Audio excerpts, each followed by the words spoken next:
성례. 성례라고 하면은 우리가 너무나 잘 알고 있는 세례와 성찬에 대해서 같이 좀 공부해보고자 합니다. 우리가 먼저 이것을 공부하기 전에 이것 좀 더 성례라는 것에 대한 간단한 이야기를 말씀드리고 시작하도록 하겠습니다. 네, 성례라는 것에 목적이 있어요. 성례라는 것. 성례라는 것이 뭐냐면 이 땅의 것들을 사용해 가지고 하나님의 말씀의 것들을 보여주는 건데 첫 번째,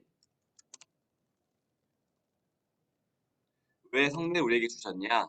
우리의 약한 믿음을 붙들어 주시려고 성례를 주신 거예요. 눈에 보이는 것으로. 우리는 연약한 육신을 가진 자이기 때문에 우리는 중심을 보지 못하는 자이기 때문에 그런 하나님께서는 우리의 약함을 아시고 눈에 보이는 외적인 것을 통하여서 내가 너의 약한 믿음을 붙들어 주겠다라고 해주시는 거예요. 그리고 하나님께서 이 성례를 통하여서 뭘 해주시냐면 하나님의 뜻을 나타내 주셔요. 맞아. 내가 너에게 주신 약속 이거였지? 기억해야 돼. 내가 너에게 준 약속 이거지? 기억해야 돼라고 하면서 그 약속을 다시 한번 우리에게 보여주시는 거예요. 그래서 우리는 그 성례라고 하면은 세례와 성찬을 통해서 무엇을 느껴야 되냐면 하나님께서 우리에게 무엇을 약속해 주셨지? 이것을 떠올리는 거예요. 맞아. 우리는 이 약속의 자녀지? 라고 하면서 그 믿음 위에 굳게 서는 것이 우리의 성례의 목적이에요. 그리고 세 번째 특징이 무엇이 있었냐면은 눈에 보이는 것으로 우리에게 드러내 주시는 거예요. 떡을 떼는 모습, 분잔하는 모습, 또한 세례할 때는 물을 뿌려주는 모습, 머리에 그러한 것을 통해서 외적으로 보이게 하신다는 거예요. 눈으로 우리가 볼 수 있게끔. 그만큼 하나님께서는 우리가 육신을 가진 자, 약한 자로서 우리의 약함과 그런 것들을 배려하셔서 이것을 주신다는 거예요. 때문에 하나님께서는 어떤 분이시다? 우리의 마음의 무지와 우리의 육신의 연약함을 아시는 분이라는 거예요. 하나님께서는 우리가 이런 것들을 말씀을 들어도 모를 수 있기 때문에 이렇게 눈에 보이는 성례를 통하여서 우리에게 말씀해 주시고 우리의 믿음을 굳건히 하게 하신다라는 것을 우리가 갖고 있으면 너무나 좋을 것 같아요. 때문에 하나님께서는 이 땅의 요소들을 통해서 즉 우리가 뭐 하늘에 신령한 것, 거룩한 것 그러한 것들뿐만 아니라 우리가 눈에 보이는 떡이나 빵이나 물의 모습들을 통하여서 이 땅의 것을 통하여서 하나님께서는 주님께로 이끌 수 있으시다라는 우리 하나님의 능력에 대해서 다시 한번 또 확인해야 돼요. 무슨 말이냐? 우리는 하나님께서 역사하실 때 뭐 갑자기 땅이 갈라진다거나 홍해가 갈라진다거나 아니면 누군가 대신 부활한다거나 그런 것들을 신비한 요소들을 통해서가 아니라 이 땅의 것들. 저 성례가 필요할 때 뭐가 필요하죠, 우리가? 뭐 분잔이나 빵이나 떡이나 아니면 물 같은 게 필요하잖아요. 하나님께서는 그렇게 이 땅의 물질적인 것을 통하여서도 누구로 이끄실 수 있으시다? 하나님께로 이끌 수 있으시다라는 것도 우리는 또한 하나님의 능력에 대해서 볼 수 있을 거예요. 우리 하나님 대단한 분이시죠. 그렇죠? 하나님께서는 우리가 본 이 땅의 것들을 통해서도 하나님께 이끌 수 있는 능력이 있으시다라는 것들을 통해서 우리 하나님은 우리를 배려해 주시는 하나님, 또한 우리를 이끄시는 하나님, 우리에게 약속을 다시 한번 주시고 이런 것들을 통하여서 믿음을 우리에게 주시는 하나님이라는 것을 우리가 기억하고 이것을 하나하나씩 살펴보면 좋을 것 같아요. 우리 하나님이 이렇게 우리를 배려해 주시는구나. 우리 하나님이 우리 이렇게 믿음을 주시려고 이런 것들을 섬세하게 챙겨주셨구나라는 것을 알고 성대를 하나씩 살펴보도록 하겠습니다. 그러면 우리가 이제 220페이지 할 차례거든요. 220페이지 한번 볼게요. 220페이지입니다.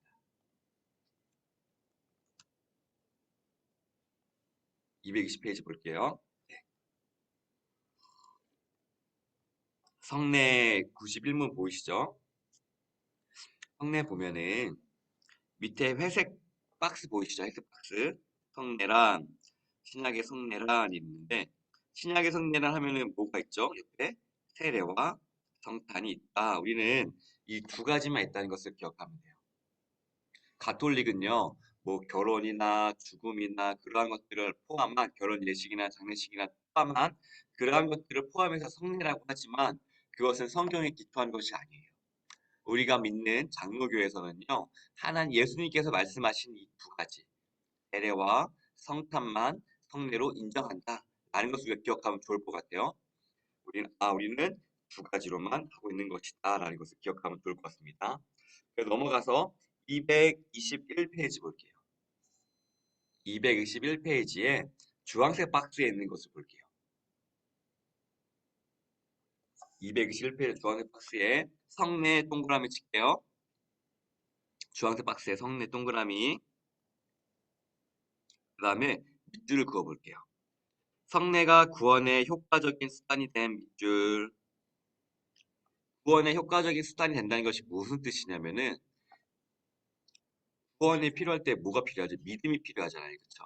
그 믿음을 굳건히 세워준다는 의미예요. 그러니까 구원의 효과적인 요소라는 게 무엇이냐면은 이게 있어야지 내가 구원을 얻을 수 있나? 그게 아니라 우리 이미 구원을 얻은 자들이에요. 그런데 우리가 믿음이 흔들릴 때가 있잖아요. 주님 내게 믿음을 더해 주세요. 라고 그럴 때가 있잖아요. 그럴 때 우리의 믿음에 있어서 믿음을 일으켜주는 역할을 통해서 해주신다는 거예요. 때문에 구원의 효과적인 수단이라는 것은 무슨 뜻이냐면 믿음을 주신다라고 쓰시면 좋을 것 같아요. 믿음. 우리는 이것을 통해서 하나님께 믿음을 주신다. 라는 것을 알면 좋을 것 같아요. 근데 하나님께서 어떻게 이 성례를 통해서 믿음을 주실까요? 이 행위잖아요. 그렇죠? 떡을 떼는 행위와 그리고 분잔하는 행위를 통해서 어떻게 믿음이 생길까요? 라고 했을 때에 어떻게 믿음이 생기냐면은 옆에 덕에 보이시죠? 누구 덕에 믿음이 생기냐면은 그리스도의 축복으로 성령께서 동그라미, 성령 동그라미. 성령께서 믿음으로 성례받는 자들 안에서 일하심으로 누구 덕분에 우리의 믿음이 생겨요? 성령님 덕에 믿음이 생기는 거예요. 그리고 무무덕이 아니냐면은 무무덕이 아니라 하면서 밑줄 그어볼게요. 성례 자체 덕분이 아니라 성례 집례 덕분이 아니라 무슨 뜻이냐면은 세례를 할 때 제가 하나, 이찬수 목사님이 하나, 호용한 목사님께서 하나 똑같다는 거예요. 사람에 따라서 성례의 능력이 바뀌는 것이 아니라 성령님께서 하시는 거기 때문에 우리가 성례는 믿음이 생긴다라는 거예요. 이것을 기억하면 좋을 것 같습니다. 그래서 221페이지의 마지막 단락에 세 번째 줄. 기독교는 보이시죠? 기독교는 하나님과 인격적인 종교입니다. 예식 자체가 아닙니다. 그러므로 성례에서 중요한 것은 역시 우리를 통해 일하신 하나님이신 모든 하나님께 두어지는 사실입니다. 라는 거예요. 이게 무슨 뜻이냐면은 바리새인을 떠올리면 좋을 것 같아요. 바리새인은 율법을 봤을 때에 율법만 봤을까요? 아니면 율법을 주신 하나님을 봤을까요? 바리새인은요, 율법만 봤어요. 율법만 봤을 때 그가 어떻게 행위가 나타났죠? 두 가지로 나타났어요. 뭐냐면 기만했어요. 외식했죠, 외식. 겉으로는 내가 지키는 척 했지만 속으로는 어기고 있었고요. 그리고 두 번째는요, 남을 정죄했어요. 하나님께서 율법을 주신 이유는 무엇이냐면은 너 이것을 통하여서 하나님께 더 나아가야 돼. 하나님 사랑해야 돼. 그런 식으로 주셨는데 하나님을 바라보지 못하고 이 율법만 바라보다 보니까 이것을 인간이 악용하게 된 거예요. 마찬가지로 우리가 이 성례를 바라볼 때도 성례 자체만 바라보면 안 돼요. 뭘 바라봐야 되냐면 이걸 주신 하나님을 바라봐야 돼요. 그리고 여기에서 말씀하신 그 말씀을 바라봐야 되고 이것을 주신 목적에 대해 우리는 생각해야 되는 거예요. 때문에 여기서 인격자격을 얘기하는 이유는 무엇이냐면은 이것을 단순히 이것만 딱 떼놓고 생각해가지고 거룩하게 해야지 이것만 맞지 우리가 제사를 드리냐 하는 것이 아니라 이것을 주신 하나님에 대해서 생각하면서 이것이 이런 의미가 있지라는 것을 떠올려야 된다라는 것을 여기서 얘기해주고 있는 거예요. 마찬가지 우리는 이것을 보면서 누구를 떠올려야 된다? 하나님. 이것을 기억해야 됩니다. 하나님을 떠올려야 되고 이 행위 자체로만 거룩한 것이 아니라 이거 주신 하나님을 기억하고 성령께서 우리 안에 믿음을 주신다는 것을 기억해야 돼요. 이것만 기억하면 되고 넘기면 222페이지입니다. 근데 이거 저희 했었나요? 제가 왜 한 것 같은 느낌이지? 한 거, 한거 같, 네, 이거 했었던 거죠? 아, 그죠. 네, 뭔가 한 것 같은 느낌이 들어서 224페이지를 해야 되는 거죠. 그렇죠. 네, 뭔가 한 것 같더라고요, 느낌이. 네, 죄송합니다. 복습하면은 좋으니까요. 네. 224페이지. 세례와 성찬. 그쵸. 여기부터 하는 게 맞죠. 네, 아, 죄송합니다. 그래서 복습을 했다 생각하시고. 네. 그러면은 신약의 성례란 무엇이 있냐면 바로 볼게요. 세례와 성찬 224페이지입니다.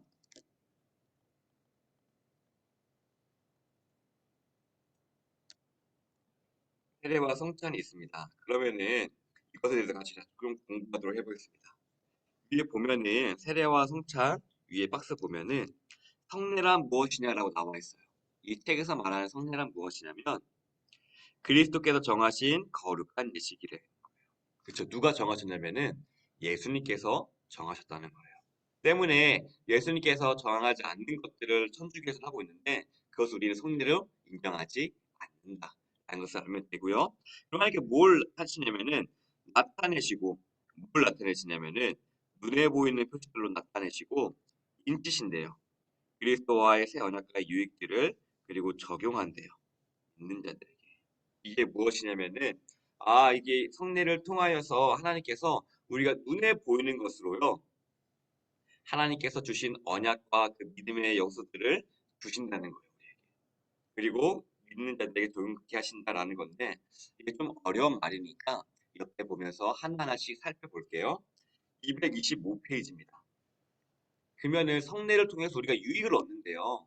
그러면 어떠한 유익을 얻을까라는 것을 보면은 1번 보이시죠?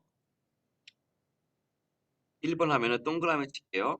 유익 동그라미 치고 그 단락에서 밑에서 두 번째 줄 보면요. 칭의와 양자됨과 성화됨 보이시죠? 밑줄을 그을게요.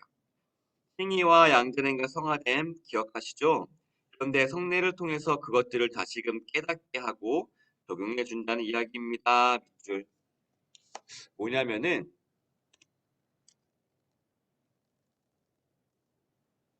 우리는 그리스도와의 연합을 구원으로서 맺었다는 거예요. 그렇죠? 때문에 우리는 그리스도와의 결혼을 신고하는 거예요. 그러면 그게 무슨 의미냐면은 죄는 그리스도께 그리고 그리스도께서 갖고 있는 유익들이 우리에게 온다는 거거든요. 이게 바로 그리스도와 연합의 핵심이에요. 그리스도와 연합이라는 것은 무엇이냐면은 우리의 죄를 그리스도께서 사해 주신 거고 그리고 그리스도께 갖고 계신 온갖 좋은 것들, 좋은 성품들, 귀한 것들이 우리에게로 온다라는 거예요. 그것을 뭘 하게 됐냐면은 하나님께서 이 성례를 통해서 우리에게 깨닫게 하시고 우리에게 적용시켜 준다라는 거예요. 눈에 보이는 것으로. 그게 바로 성례가 우리에게 주는 유익이다라는 거예요. 그리스도와 연합을 다시 한번 깨닫게 해준다는 뜻으로 그러면은 두 번째 단락에서 2번 보면은 굵은 글씨로 있잖아요. 줄 그어볼게요. 감지할 수 있는 표식이란 무슨 뜻일까요? 라고 하면은 감지할 수 있는 표식이란 말이 너무 어렵잖아요. 이렇게 생각하면 돼요. 눈에 보이는 거 그냥 쉽게 눈에 보이는 성례, 눈에 보이는 성찬, 눈에 보이는 세례 이러한 것들이 무슨 뜻일까요? 얘기하냐면은 밑에서 세 번째 줄 볼게요. 맞아, 내가 세례를 받았었지 보이시죠? 밑줄 그을게요. 맞아, 내가 세례 받았지? 하고 떠올리며 힘들 때 우리를 붙잡아 줍니다. 그래서 세례를 통해서 그토록 깨끗이 씻어주셨는데 나도 여전히 물세를 물들어지는걸 하면서 반성하게 되는 것입니다. 라는 거예요. 이게 무슨 뜻이냐면은 여러분들 이제 그 반지 있으시죠? 결혼 반지 같은 게 그쵸? 결혼 반지라는 게 있는데 그런 거죠. 우리가 결혼을 했다는 뜻으로 이제 결혼 반지 서로 맞추는 거예요. 근데 제가 만약에 제가 아내랑 싸웠어요. 아내가 나에 대한 신뢰를 깨지지 않았을까라고 하지만 우리가 이 반지를 보면서 맞아 우리 결혼했었지 우리는 쭉 갈 거지 라는 것을 떠올린다는 거예요. 한 가지로 이 세례라는 것은 성찬이라는 것은 무엇이냐면은 우리가 지내다 보면요 믿음이 흔들릴 때가 너무나 많이 있어요. 하나님, 내가 이렇게 가는 게 맞을까요? 나만 손해보는 것 같습니다. 때로는 하나님 너무나 외롭습니다. 때로는 하나님, 내가 너무나 견디기 힘듭니다. 하나님께서 내게 살아계시고 말씀이 된다고 하지만 말씀이 들리지 않고 내 마음이 너무 무너진 것 같습니다. 이럴 때 우리가 성례를 보면서 떠올리는 거예요. 아, 그리스도께서 우리를 찢기셨지. 그럼 다시 한번 또 눈으로 와닿는 거예요. 우리가 귀로만 듣는 것이 아니라 눈으로 움직여지는 것, 내 안에 먹는 것, 내가 받아들이는 것, 그런 행위들을 통하여서 하나님이 내가 너 버리지 않았어. 내가 널 위해 죽었어. 라는 것을 알려준다는 거예요. 우리는 연약한 자이기 때문에. 우리의 마음의 무지, 우리의 마음이 힘들면요. 보이지가 않아요. 우리의 육신의 약함, 들리지가 않아요. 듣고 싶지가 않아요. 근데 그럴 때 하나님께서 우리에게 그런 믿음을 주시고 우리의 약함을 아시고 뭘 하신다? 보여주시는 거예요. 그 빵이 찢기는 모습을 통하여서 우리의 목 넘김을 통하여서 그 분잔되는 것을 통하여서 우리의 목 넘김을 통하여서 내가 널 사랑하고 있다. 내가 널 위해 죽었다. 내가 널 위해서 좋은 것들을 갖고 있지 않니? 널 위해 이게 있다. 라는 것에 대한 믿음을 우리가 하게 주신다는 거예요. 때문에 우리가 믿음이 약해질 때, 우리 너무 힘이 들 때, 외로울 때, 나 혼자 있는 것 같을 때, 하나님이 안 계신 것 같을 때, 말씀의 자리에 가려고 해도 네가 잘 가지 않아질 때, 성찬의 자리 가는 거예요. 하나님께서 우리에게 우리의 믿음을 지켜주려고 이렇게 믿음의 보루들을 마련해 주셨다는 거예요. 때문에 우리가 사람을 찾고 세상을 찾는 것이 아니라 말씀의 자리로, 성찬의 자리로, 예배 자리로 나아가야 되는 이유가 바로 여기에 있는 거예요. 하나님께서 우리에게 믿음을 붙들어 주시려고 주신 것들은요, 구체적으로 말씀과 성찬과 기도의 자리, 기도거든요. 이 모든 것들을 담고 있는 게 바로 예배예요. 때문에 우리가 예배 자리에 나가야 되고요. 대면 예배 자리에 나가야 돼요. 우리가 온라인으로서 성찬을 할 수가 없잖아요. 때문에 하나님께서 주신 것들을 기억하면서 아 맞아 하나님께서 이것을 통해서 우리의 믿음을 세워주시지 라는 것을 기억함으로써 믿음의 자리, 예배 자리에 나가야 된다. 기도의 자리에 나가야 된다. 마음이 무너질 때마다 그것을 기억하면서 억지로라도 자리에 나가야 된다. 그래야지 우리가 그런 유익들을 누릴 수가 있는 거예요. 그런 것들을 믿으시기 바랍니다. 하나님께서 여러분들에게 이러한 것들을 주셨어요. 그리고 너무 힘들 때는 뭐 사람을 통하여서도 갈 수 있겠지만 결국에는 말씀의 자리로 나와야지 처음에는 사람을 통해서 위로를 받고 힘을 얻을 수 있겠지만 궁극적으로 어디로 나가야 된다? 말씀의 자리로 나가야 된다. 그게 믿음을 세워준다. 이걸 알아야 돼요. 때문에 여러분들이 주변에 누군가 힘들어한다. 처음에 이야기 들어줄 수 있습니다. 하지만 계속 그 자리에 머물러서는 안 되고요. 어디로 이끌어줘야 돼요? 말씀의 자리로, 듣는 자리로, 기도의 자리로, 성찬의 자리로 이끌어줘야 된다. 그래야지만 그리스도인의 참된 회복이 있다. 그것을 알아야 돼요.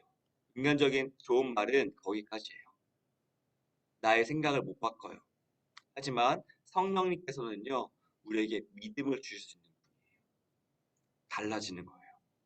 때문에 우리가 그것을 기억함으로 우리가 주변의 가족들에게나 아니면 주변에 어려움에 빠져 있는 그러한 구역 식구들에게나 친구들에게나 그렇게 먼저 이야기를 들어주되 궁극적으로는 자연스럽게 말씀의 자리로 갈 수 있게끔 말씀에 대해서 언급해주고 하나님이 어떠한 분인지 알려주고 그 약속에 대해서 들려주고 그런 것들을 통해서 하나님께 설 수 있게끔 도와줘야 된다라는 거예요. 이게 왜 말씀드리냐면은 이 성례라는 것이 바로 우리의 믿음을 세워주기 위함이거든요. 마찬가지로 주변에 믿음이 흔들린 자들이 있다면은 처음부터는 부담스러울 거 아니에요. 들려주는 거예요. 하나님의 약속을 마음을 위로해주고 끝내 이 자리에 이끌 수 있도록 이게 우리가 또한 가져야 될 모습인 줄 믿으시기 바랍니다.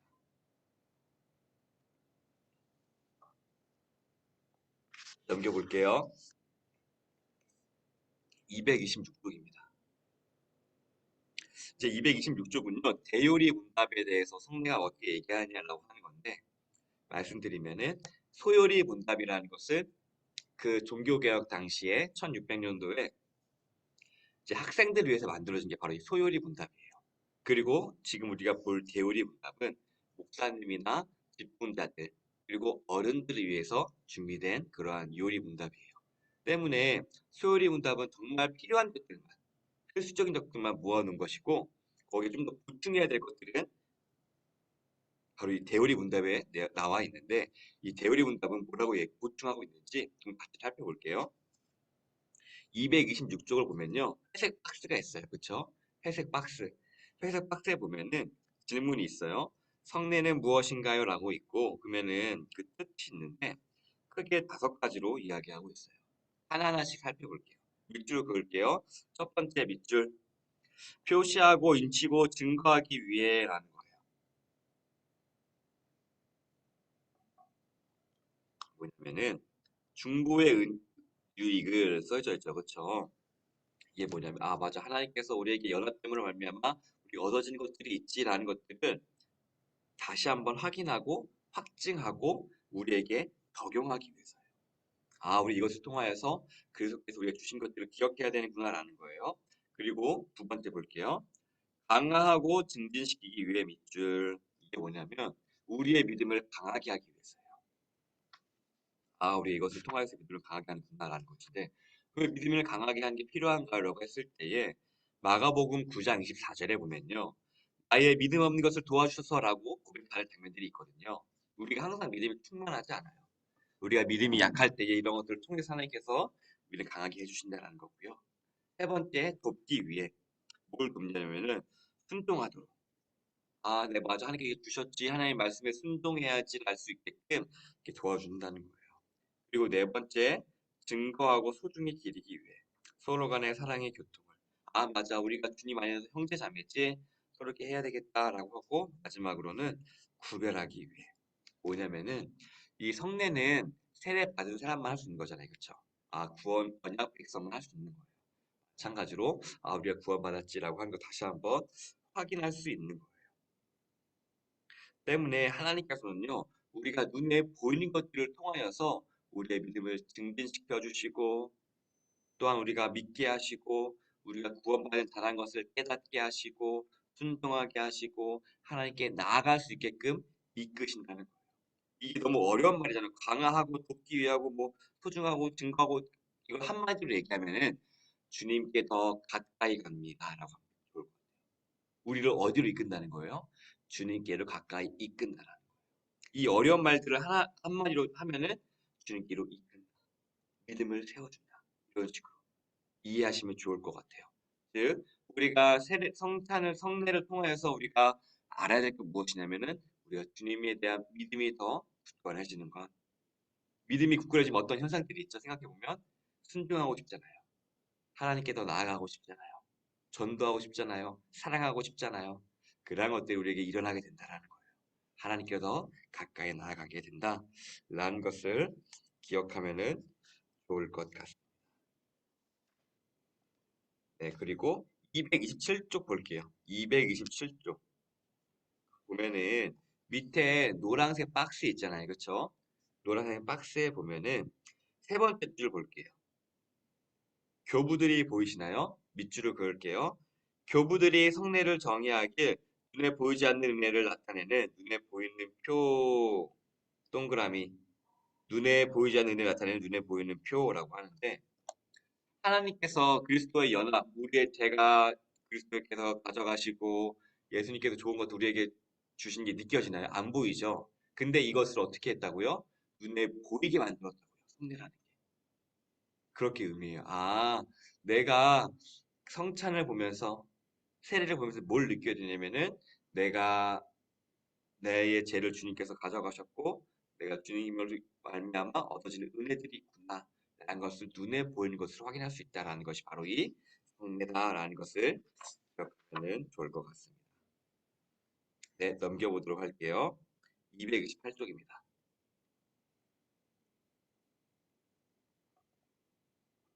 네, 신약의 성례는 뭐라고 그랬죠? 다시 한번 반복하면 세례와 성찬이다라는 것을 기억하면 좋을 것 같아요. 229쪽 넘어갈게요. 첫 번째 단락에 첫 번째 줄 그을게요. 그리스도는 신약에서 자신의 교회 안에 오직 두 가지 성례만을 제정하셨으니 그것은 세례와 성찬입니다. 밑줄 이거예요. 그리고 밑에는 뭐 가톨릭의 나머지 성사는 아니다. 라는 것들을 그렇게 이야기하고 있습니다. 그리고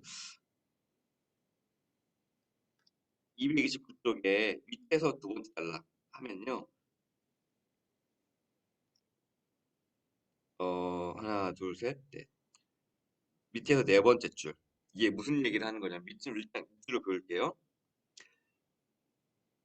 아, 하나, 둘, 셋, 네 번째 줄이네요. 예배 목적이 하나님을 경배하는 것인 바 저런 인간적인 필요와 목적이 만들어내진 예배는 그 목적과 초점이 이미 달라지는 것입니다. 밑줄. 이게 무슨 뜻이냐면은 우리가 하다 보면은 대형 예배 드리고 이사 예배 드리고 수도 예배 드리고 헌당 예배 드리고 이런 것들이 있잖아요. 그렇죠? 그런데 예배의 목적은 어디에 있냐면은 하나님께 영광 올려드리는 거예요. 그렇죠? 하나님께 영광 올려드리는 건데 여기서 우려하는 것은 무엇이냐면은 인간의 목적에 있어서 예배를 붙인다는 거예요. 뭐 병문안 예배, 이사 예배, 이사 했으니까 뭐뭐한 예배, 뭐뭐한 예배 하나님께 영광 올리기보다는 내 이사가 잘 됐으면 좋겠다. 하나님께 영광 올리기보다는 내 가게가 잘 됐으면 좋겠다. 라는 것들의 의미가 커지는 것들을 우려하는 거예요. 물론 오늘날에는 되게 이런 것들이 자유하게 열려서 하나님을 기억해서 예배 하나님 모시겠습니다라는 의미도 있지만 여기서 우려하는 것은 그런 것들이 무조건 잘못됐다는 것이 아니라 하나님께 영광 돌리는 것이 우선되어야지 마치 예배를 드리면은 내가 더 인간적인 필요에 따라서 더 잘 되느냐, 이사한 집이 더 잘 되느냐, 아니면 내가 더 사업이 더 잘 되느냐로 생각하면서는 안 된다라는 것이에요. 그것을 우려하는 거예요. 예배의 목적은 하나님께 영광 돌리는 데 있지. 이런 것들을 통하여서 내가 더 잘 되고 이사하는 게 잘 되고 사업이 잘 되고 그런 것들을 더 크게 봐서 하나님을 그렇게 이용하려 해서는 안 된다라는 것들이 여기 적혀져 있는 거예요. 때문에 이사 예배가 나쁘다는 게 아니라 그런 마음을 조심해야 된다. 하나님께 영광 올려드리는 겁니다. 그것을 기억하면 좋을 것 같습니다. 네, 넘겨볼게요. 230쪽입니다. 230쪽을 보면요. 밑에 그래프 한번 볼게요. 하나, 둘, 셋, 넷 있잖아요. 그렇죠? 밑에 그래프 보이면은 2%, 14%, 40%, 44% 기록되는 게 있죠. 그만큼 무슨 뜻이냐면은 이 성내에 있어서 엄청 많이 글을 썼다는 거예요. 성내가 많은 부분을 차지하고 있구나. 그리고 우리가 뒤에 배울 기도와 뒤도문에서 엄청 많이 차지하고 있구나. 이런 것들을 보면서 하나님께서 우리에게 눈에 보이는 것들을 통하여서 믿음을 주시려고 이러한 것들을 길게 설명해 놨구나. 그만큼 우리가 중요하구나라는 것을 중요도를 보면은 좋을 것 같아요. 넘겨보도록 하겠습니다. 그래서 232쪽이에요. 232쪽에 맨 위에 줄 밑줄을 그을게요. 눈에 보이지 않는 은혜를 나타내는 눈에 보이는 표 밑줄.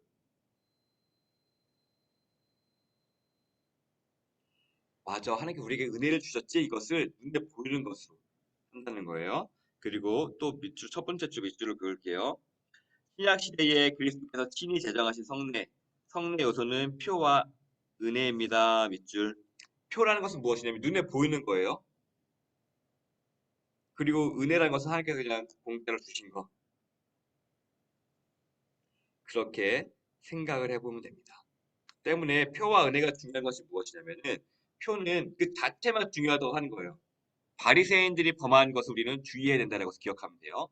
그렇죠? 때문에 은혜를 기억해야 된다. 하나님께서 여기 통해서 은혜를 주신다. 라는 것이 균형을 이뤘을 때에 우리는 바리새인들이 범한 잘못들을 실수를 안 할 수 있다. 라는 것들 우리가 기억하면은 좋을 것 같습니다. 네, 넘겨보도록 하겠습니다. 234쪽입니다. 이제 세례에 대해서 같이 공부를 해볼 거예요. 세례. 234쪽. 검정색 박스 세례란 동그라미 할게요. 세례. 세례라고 하면은 우리는 두 가지 요소가 꼭 들어가야 돼요. 무엇이냐면은 물을 뿌리는 행위. 그리고 목사님이 마이크 들고 항상 하시잖아요. 누구의 이름으로 하죠? 성부와 성자와 성령의 이름으로 세례를 주노라라고 하잖아요. 그렇죠? 이 두 가지가 꼭 필요하다. 밑줄을 그을게요. 물로 씻는 성례 방식은 두 가지. 성부와 성자와 성령 이름 안에서 행하는 거 밑줄. 이 두 가지가 중에서 한 가지라도 빠지면은 안 돼요. 왜 안 되냐면은 예수님께서는 이 두 가지를 행하셨거든요. 예수님께서 행했던 것을 그대로 하는 거예요. 우리가 만들어내서 물로 하는 것이 아니라 우리가 있어 보이려고 성부와 성자와 성령의 이름으로 하는 것이 아니라 예수님께서 제정하신 방식이에요. 아, 이 예수님께서 지정한 방식을 그대로 하는구나라는 것을 기억하면 좋을 것 같습니다. 그러면 세례의 의미가 무엇이냐라고 했을 때에 밑에 보면요. 상징과 인침이에요. 뭐냐면 우리가 그리스도께 덧붙여졌음 쭉 밑줄 그을게요. 그리고 참여, 어디에 참여하냐면은 은혜 언약의 모든 유익에 우리가 그리스도와 함께 됐으니까 그것에 참여한다는 거고 서약, 우리가 주님의 것이 되겠다는 서약이에요. 이러한 것들에 대해서 같이 살펴보도록 하겠습니다. 235쪽이에요. 235쪽에 두 번째 단락의 첫 번째 줄을 그어볼게요. 세례는 밑줄이에요. 세례는 신약의 그리스도께서 제정하신 성례로서 세례를 받는 것은 언약 백성의 외적 표시입니다. 밑줄. 그리고 또 더 밑줄 그을게요. 세례는 더러운 것이 물로 씻기듯이 그리스도의 피로 우리의 죄가 씻긴다는 것을 의미합니다. 밑줄. 이게 무슨 뜻이냐면은 우리가 말씀을 하잖아. 나 예수님 믿습니다라고 하지만 그것만 우리가 우리의 약함을 아시고 하나님께서 이렇게 물로 씻기는 것을 그러한 행위를 통하여서 표를 통하여서 너 물로 씻겼어. 너 이제 나의 자녀야라는 것을 확증시켜 주신다는 거예요. 세례를 받아야지 구원이 있는 건 아닙니다. 그런데 우리가 그것을 하면서 우리의 약한 믿음, 우리가 연약한 영적인 무지, 그러한 것들을 통해서 하나님께 이런 것들을 주신 거예요. 우리의 믿음을 세워주기 위해서 겁니다. 때문에 오해하지 말아야 될 게 무엇이냐면 세 번째 단락에 첫 번째 줄 밑줄을 그어볼게요. 여기서 자칫 오해하지 말아야 합니다. 세례를 받아서 구원되는 것이 아니라 구원받은 표로 세례를 받는 것입니다. 밑줄. 세례는요 아무나 받는 게 아니라 구원받는 사람이 받는 거예요. 목적이 뭐라 그랬죠? 내 믿음을 확증시켜 주는 거예요. 물로 씻김으로써 죄가 씻기듯이 너 씻겼다라는 것을 우리의 믿음이 약하니까 확증시켜 주는 거예요. 때문에 세례를 받으면 구원이 있지라고 여기는 것은 아닙니다. 구원을 받은 사람이 세례를 받는 거예요. 확증시켜 주기 위해서. 약한 믿음을. 그러한 것들을 기억하면 좋을 것 같습니다. 네, 넘기도록 하겠습니다. 236페이지입니다. 그러면 세례는 누구에게 시행하나요? 대상자는 누구인가요? 동그라미. 밑줄 그을게요. 보이는 교회 회원들, 보이는 교회 회원들인 유아. 그리고 누구한테 금지하냐면요. 교회 밖의 사람들 고백할 때까지 무엇을? 그가 그리스도를 믿는 믿음에 대한 순종. 즉, 세례는 누구만 받을 수 있냐면요. 입으로. 아, 예수님이 그리스도입니다. 예수님 나의 주인이십니다. 라고 고백하는 사람만 받을 수 있는 게 바로 이 세례입니다. 그것을 기억해야 돼요. 아, 이게 신앙 고백을 하는 사람만이 세례를 받을 수 있어요. 근데 바로 이제 보이는 교회라고 얘기하는 것은 무엇이냐면요. 교회 다니는 거, 옥수중앙교회, 사랑의 교회, 분당 우리교회, 수영로 교회 그런 큰 교회들 있잖아요. 그런 교회의 회원들이 가능하다는 것과 그리고 어른들만 가능한 것이 아니라 유아들에게도 가능하다라는 거예요. 그렇게 보면은 좋을 것 같습니다.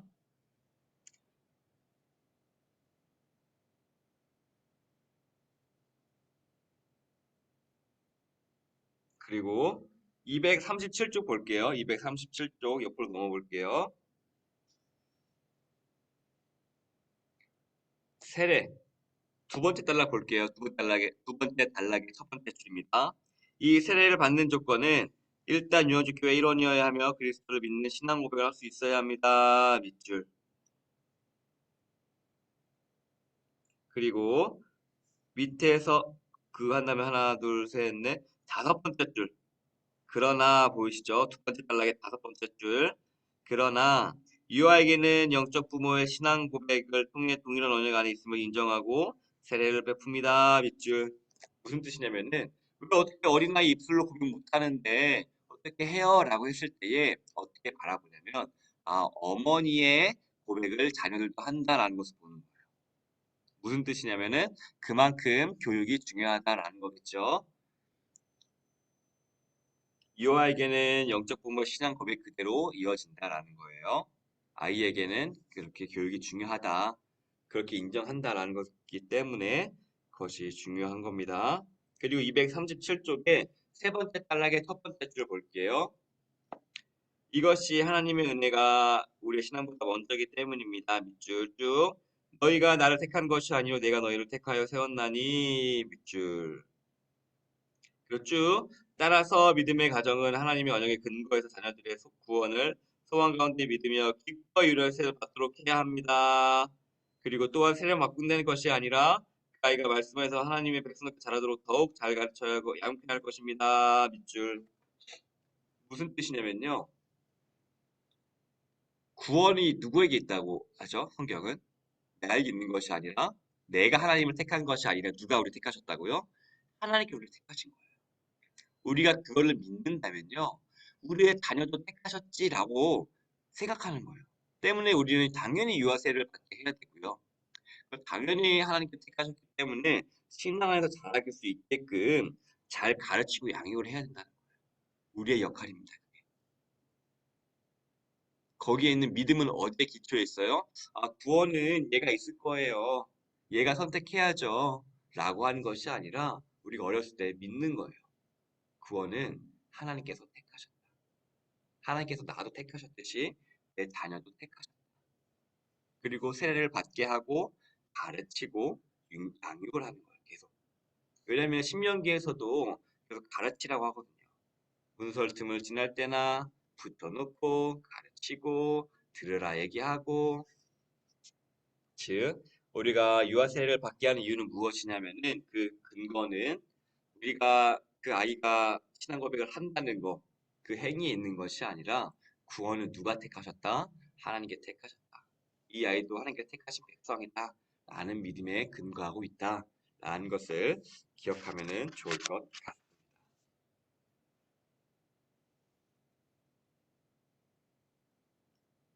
네, 238쪽입니다.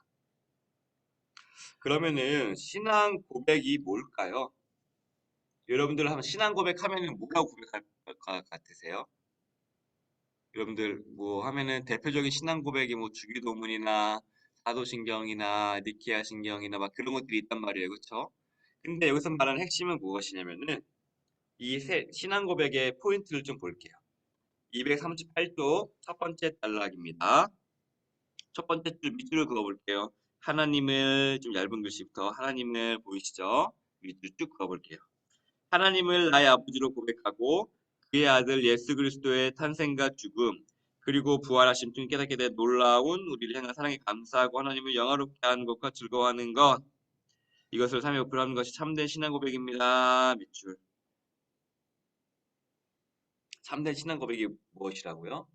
아버지를 하나님 나의 아버지라고 고백하고 예수님을 죽음과 탄생 그리고 부활하심 그것을 이야기하고 또한 우리가 그것에 대한 반응으로 하나님을 영화롭게 하는 그 포인트를 제가 잡아볼게요. 우리가 신앙 고백에 있어서 이러한 것들이 들어가면 너무나 좋을 것 같습니다. 이런 것들이 들어가야 합니다라는 거예요. 첫 번째 뭐예요? 하나님은 나의 아버지. 신앙 고백의 포인트예요.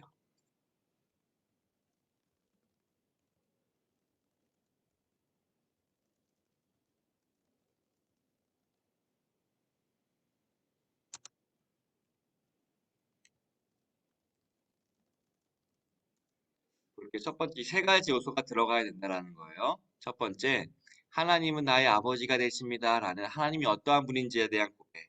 그리고 우리 하나님이 우리 얼마나 사랑해서 예수님을 보내주셨는지. 예수님이 탄생하시고 죽으시고 부활하셨죠. 누구 때문에요? 우리의 죄를 사하여 주기 위해서. 그리고 이제 우리는 그 사랑을 알기 때문에 어떻게 살아가야 될지에 대한 반응, 내 하나님의 영광에 살겠습니다라는 것들에 대한 성령님의 도우심을 구하면서 하는 것이 우리의 신앙 고백의 핵심이 되어야 된다는 거예요. 여기서도 포인트가 있습니다. 첫 번째, 성부 하나님, 두 번째, 예수님 성자 하나님, 우리의 사랑에 대한 반응, 신앙생활, 이게 성령님께서 마음 주시는 거예요.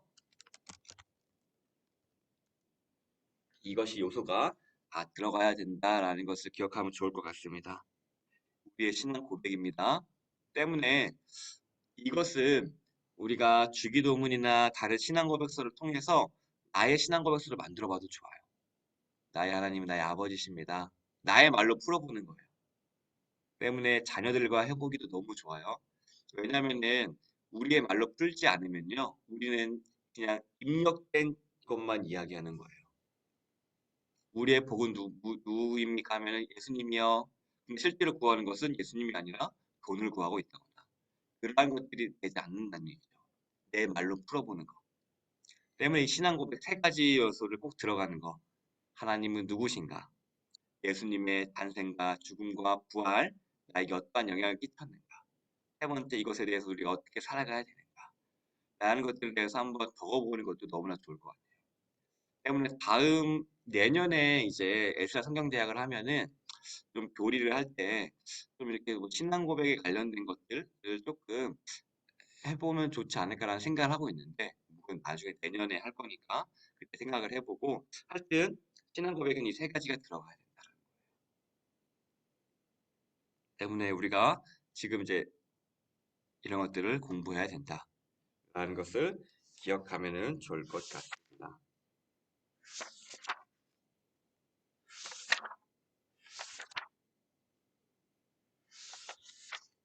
네, 그리고 246쪽을 볼게요.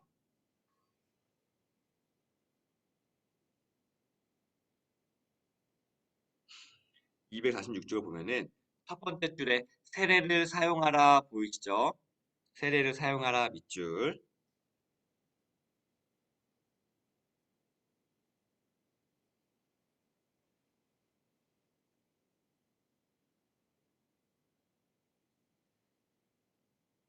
그러면 우리가 세례를 한 번 받잖아요. 이거 저 두 번 받지 않는단 말이에요. 근데 이 세례를 어떻게 사용할 수 있을까요? 그냥 1회에 한 번 하고 끝나는 줄 알았는데 이게 좀 약간 어려운 심화 학습이지만 그래도 한번 듣고 가면은 좋을 것 같아요.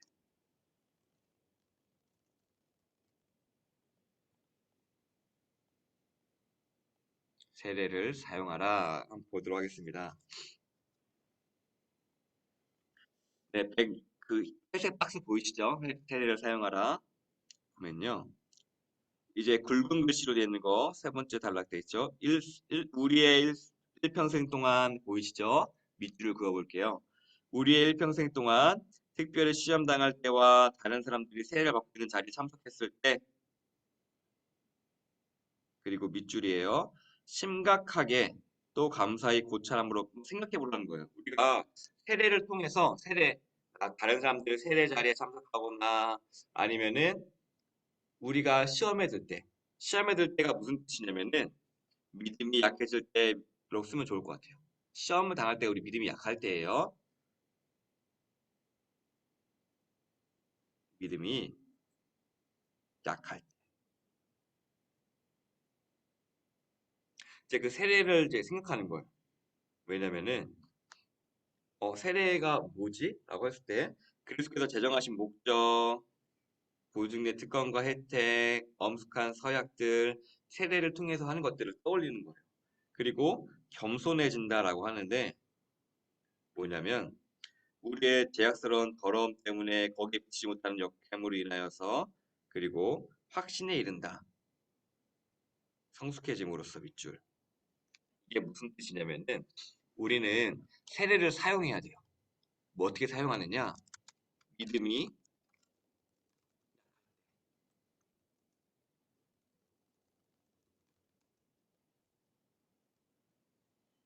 언제 우리 세례를 사용할 수 있냐? 첫 번째, 우리 믿음이 약해졌을 때.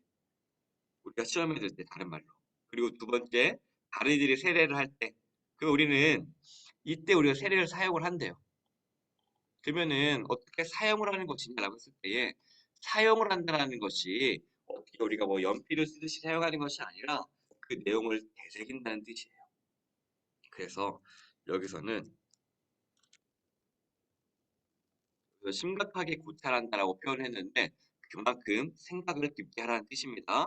그러면 뭘 해야 돼라고 했을 때에 세례의 특성을 생각해 보라는 거예요. 세례의 특성. 세례의 특성이 뭐죠? 그리스도께서 주신 것 그리고 예수님께서 우리를 통하여서 그 성화된다고 주셨을 때 우리 1학기 때 경험들 있잖아요. 우리가 우리 안에 예수님과 하나가 됐고 예수님 우리 안에 거하심으로써 우리의 믿음이 달아나고 우리의 좋은 것들이 생기고 우리의 죄가 하나님께로 전가되고 하나님의 온갖 좋은 것들 내 안에 있고 우리가 자녀되고 그리스도의 성품을 닮아가고 죄에 대해서 멀어지고 하나님의 형상을 회복하고 그리고 1학기 때 배웠던 것들이 우리 안에 있던 혜택들과 그리고 우리가 하나님과 약속된 존재라는 것을 다시 한번 확증한다는 것을 떠올리는 거예요. 그런 것들을 떠올리고 두 번째는 뭐냐면 겸손해지는 거예요. 겸손.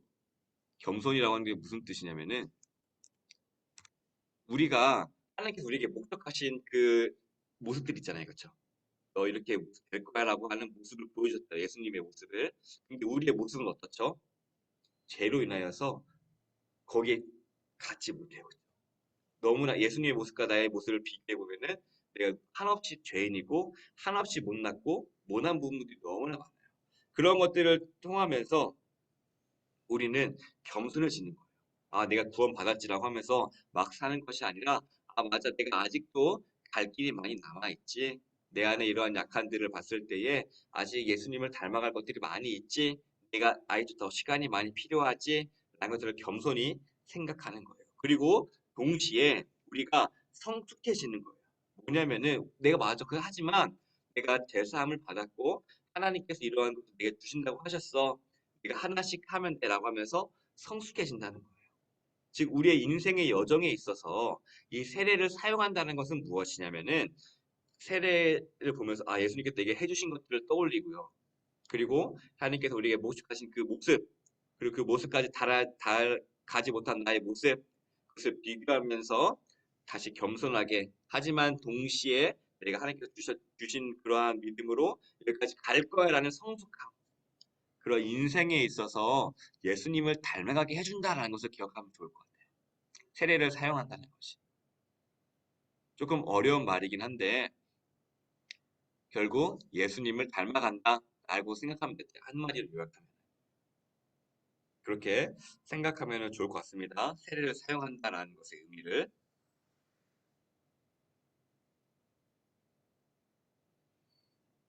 그래서 247쪽 보면은 그러면은 우리 어떻게 예수님을 닮아갈까요? 라고 했을 때에 노력함으로써 보이시죠? 그리고 성숙해지면 보면은 우리가 맨 위에 줄에는 뭐 흰색 박스가 있잖아요. 이거는 세례의 특성을 우리가 떠올리면서 이 말씀을 되새기는 거고요. 그리고 밑에 있는 것은 뭐냐면 노력한다는 것은 무엇이냐면은 믿음을 살기 위해 교제와 이토록 형제의 사랑함을 행하기 위해 실천, 실천의 요소라고 생각하시면 돼요. 즉 우리는 세례를 통해서 두 가지가 있어야 되는데 무엇이냐면은 예수님께서 우리에게 무엇을 행하셨나 그리고 거기에 대한 우리의 반응, 올바른 반응을 생각하면 됩니다. 그게 바로 세례를 사용한다는 거예요. 때문에 이것은 한 번 읽어서는 어려울 수 있지만 기억해야 될 것은 무엇이냐면은 세례를 통해서 예수님께서 우리에게 무엇을 주셨지, 내게 무엇을 행하셨지, 그것을 기억하고 두 번째는 그 행하신 것에 대해서 내가 올바른 반응을 해야 된다. 순종해야 된다. 사랑해야 된다. 하나의 형상을 닮아가야 된다. 라는 것들로 여기면은 좋을 것 같습니다. 때문에 그 밑에 보면은 색깔 박스가 있잖아요. 그렇죠? 올바른 반응들이에요. 새 생명 가운데 행해야 되겠다. 제 가운데 내가 어떻게 못 살지. 믿음의 자치를 따르는 자가 되어야 되겠다. 밑에 보이시죠? 색깔로. 양심을 향한 선한 강구를 가져야 되겠다. 그의 부활 같은 모양을 연합해야 되겠다. 몸과 분위기를 진짜 돌보는 자가 되어야 되겠다라는 것들로 우리가 반응을 해야 된다. 이게 우리가 가져야 할 올바른 모습이다라는 것을 기억하면 좋을 것 같습니다. 다시 한번 복습을 하도록 할게요. 세례라는 것은 무엇이냐면요. 첫 번째 그냥 의미로는 우리가 물로 씻겨가지고 씻기듯이 물로 씻기면서 내가 깨끗해지듯이 우리가 이 세례라는 것을 통하여서 예수님의 보혈로 우리가 씻겨졌다라는 거예요. 그게 1차적인 의미지만 우리는 공부했잖아요. 예수님께서 우리에게 무엇을 행하셨나? 우리 위해 죽으셨고 부활하셨고 우리가 그리스도와 연합됨으로 말미암아 우리가 온갖 좋은 것들을 성령님께서 주신다. 아는 것들에 대한 우리 깊은 내용들을 공부했었잖아요. 그러한 것들을 우리가 떠올리는 거예요. 아 맞아. 우리 예수님과 연합된 자지. 그걸 떠올리면서 그리고 우리는 죄를 미워해야 되는 자지. 그리스도와 연합된 게 죄를 미워하는 것이고 우리 안에 주신 은혜들을 키워나가는 거잖아요. 그러한 자들이지 하면서 그럼 우리 어떻게 살아야 될까라고 했을 때에 성내 붙인 믿음을 키우는 거라고 했죠. 그래서 믿음대로 살아야지. 믿음대로 산다는 게 순종하고 의와 거룩함 위에 살고 사랑하고 이렇게 우리 행해야 되지라는 것들을 떠올리는 거예요. 즉 우리가 늘 기억해야 될 게 예수님이 우리를 위해서 무엇을 행하셨나. 세례를 통해서 우리는 확인하는 거예요. 그리고 그거에 대해서 우리가 어떻게 올바르게 반응을 해야 되는가라는 것들을 우리가 기억하면 된다. 때문에 우리가 세례를 받을 때나 성탄을 받을 때에 예수님께서 우리에게 무엇을 행하셨는지를 다시 한번 기억하고 그 행하셨던 것에 우리가 어떻게 반응해야 되는지를 떠올려야 된다. 이것을 기억했을 때에 우리가 믿음을 굳건히 하고 우리가 말씀을 들은 효과들을 우리가 경험할 수 있다는 것을 알면은 좋을 것 같습니다. 네, 오늘은 여기까지 하도록 하겠습니다. 네, 그러면은 혹시 궁금한 점이나 것들이 있으면은 편하게 카톡으로 연락을 주시면은 좋을 것 같습니다. 그러면 제가 답변